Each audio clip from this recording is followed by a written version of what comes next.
പശ്ചിമേഷ്യൻ സംഘർഷം അവസാനിപ്പിക്കണമെന്ന ഉദ്ദേശത്തോടുകൂടി തന്നെയാണോ പാകിസ്ഥാൻ ഇവിടെ മധ്യസ്ഥ ചർച്ചകൾക്ക് വേദി ഒരുക്കുന്നതെന്ന ചോദ്യങ്ങളാണ് ഇപ്പോൾ പുറത്തു വന്നിരിക്കുന്നത്. കാരണം കഴിഞ്ഞ ദിവസങ്ങളിലെല്ലാം, അതായത് കഴിഞ്ഞ വാരാന്ത്യത്തിൽ പാകിസ്ഥാനിൽ വെച്ച് നടന്ന ഇറാൻ US ചർച്ച അത് പരാജയമായി തന്നെ കൂപ്പുകുത്തുകയും പിന്നീട് രണ്ടാം ഘട്ട ചർച്ച തങ്ങൾ തന്നെ നടത്തുമെന്ന വാശി പിടിച്ചുകൊണ്ട് ഇവിടെ പാകിസ്ഥാൻ വരുന്നതും എന്ത് തന്നെയാണ്, ഇതിന് പിന്നിലെ ഉദ്ദേശം എന്നതാണ് ഇപ്പോൾ എല്ലാവരും ചോദിക്കുന്ന ഇതിന്റെ ഉദ്ദേശം എന്താണ് എന്നതാണ് ഇപ്പോൾ എല്ലാവരും രാഷ്ട്രീയ നിരീക്ഷകരടക്കം ചോദിക്കുന്നത്. മാത്രമല്ല, രണ്ടാം ഘട്ട ചർച്ചയ്ക്ക് വേദിയൊരുക്കാൻ വീണ്ടും ഒരുക്കങ്ങൾ നടക്കുന്നതായും ഇവിടെ പുറത്തു വരുന്ന റിപ്പോർട്ടുകൾ സൂചിപ്പിക്കുന്നു.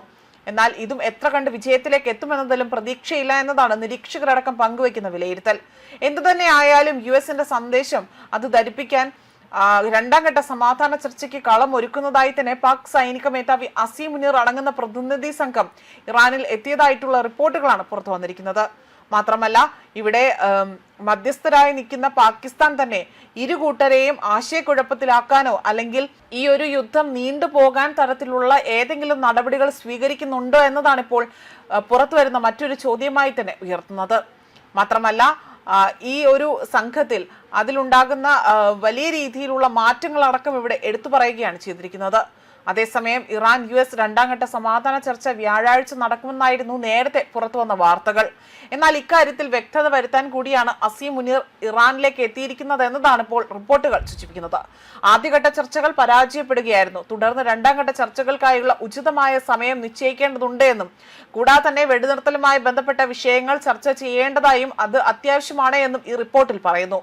മാത്രമല്ല, പാകിസ്ഥാൻ ആകട്ടെ ഇത്രയും കഠിനമായ രീതിയിൽ വലിയ രീതിയിൽ തങ്ങൾക്ക് ആദ്യഘട്ട ചർച്ച നടത്തിയപ്പോൾ പോലും ഹോട്ടൽ ബില്ല് പോലും അടയ്ക്കാൻ കഴിയാതിരുന്ന് വലിയ സാമ്പത്തിക പ്രതിസന്ധി നേരിട്ട സ്ഥാനത്ത് നിന്ന് രണ്ടാം ഘട്ട ചർച്ചയ്ക്കായി ഒരുങ്ങുന്നതിൽ മറ്റെന്തെങ്കിലും തരത്തിലുള്ള ഉദ്ദേശങ്ങൾ ഉണ്ടോ എന്നതാണ് ഇപ്പോൾ ചോദ്യങ്ങളായി ഉയരുന്നത്. ഇറാനുമായുള്ള യുദ്ധം ഏകദേശം അവസാനിക്കാറായി എന്ന് US പ്രസിഡന്റ് ഡൊണാൾഡ് ട്രംപ് നേരത്തെ വ്യക്തമാക്കിയിരുന്നു.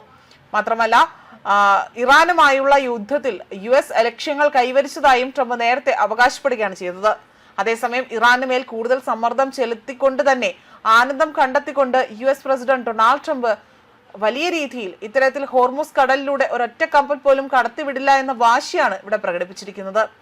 മാത്രമല്ല, ഇതാകട്ടെ വലിയ രീതിയിൽ പ്രശ്നങ്ങൾ സൃഷ്ടിക്കുകയും മറ്റ് രീതിയിലേക്ക് ഈ ഒരു ഉപരോധം, അതായത് 48 മണിക്കൂർ നീണ്ടുനിന്ന ഉപരോധം ഇനിയും നീളാനുള്ള സാധ്യതകൾ ഏറെയായി തന്നെ ഇവിടെ വിലയിരുത്തപ്പെടുന്ന ഈ ഒരു ഘട്ടത്തിലാണ് വീണ്ടും ഇത്തരത്തിലുള്ള വാർത്തകൾ പുറത്തു വന്നിരിക്കുന്നത്. ന്യൂസ് ഡെസ്ക് കർമ്മ ന്യൂസ്.